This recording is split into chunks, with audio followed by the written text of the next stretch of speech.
It's not so much what happens to you, it's what you decide to do with it. And that's all about, for me, staying in my power and keeping aware of my resources and keeping my options open, keeping my choices there. Because I refuse to accept that this life, I have to just take what's handed to me.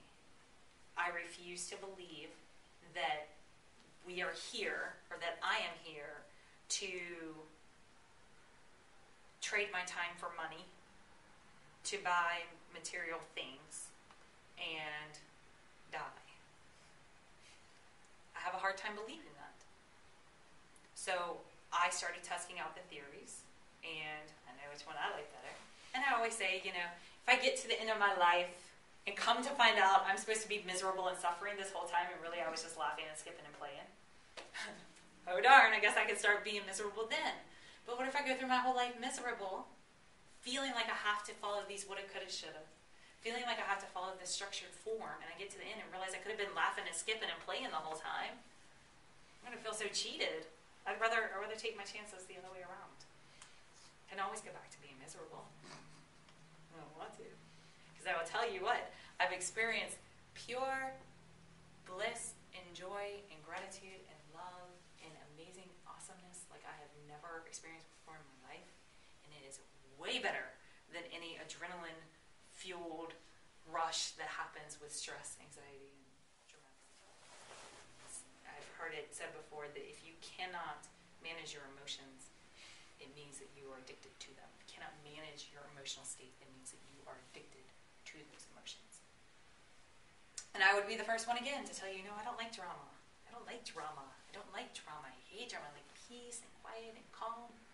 Whatever. If it's showing up in my life, it's a reflection of what I got going on with me.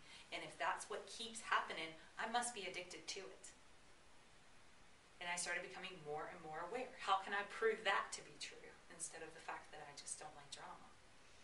And then I had to really get real, and I realized in that emotional state, when I started feeling those physiological effects that happen in my body, I realized that when I procrastinate and I wait till the last minute and I'm sitting there at 11:30 p.m. trying to hit a 12 a.m. deadline that I could have done a week before, but I had a whole week to do it, so why rush?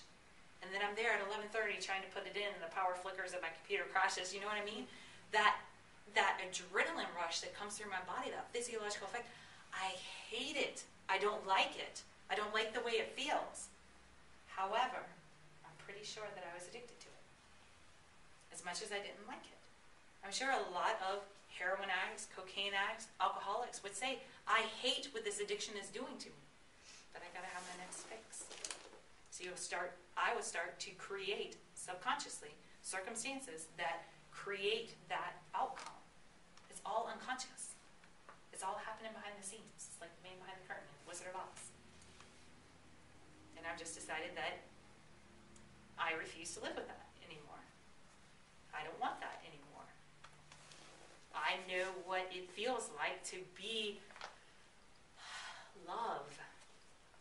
And I love that. And I want more of that. So I'm more uncomfortable with my old addictions. It's like my wildest dreams come true. It was amazing. It was really, really remarkable. But it was a conscious decision. And every moment when I thought, let me fall back to the back of the crowd, or they got a handle, I'll let them do it. That was my default. That was my little personality, Let me find these 3 people that I'm really comfortable with and hang out with them the whole time. And revolve my whole experience around what happens with these people, because I know I just met them, but they accept me and they like me and they're nice, and I can deal with them. At least I'm not getting rejected by the other 110 people that are here. But I didn't do that. Instead, if I was standing next to you and I didn't know you, I'd say, I'm Chrissy, who are you? I like your shirt, I like your sweater, I like your hat, do you want to be friends? And I risked people thinking that I was totally nuts. And you know what? Even if they thought I was nuts, it was like nuts in a good way. Because everywhere, I just got positive responses everywhere that I went.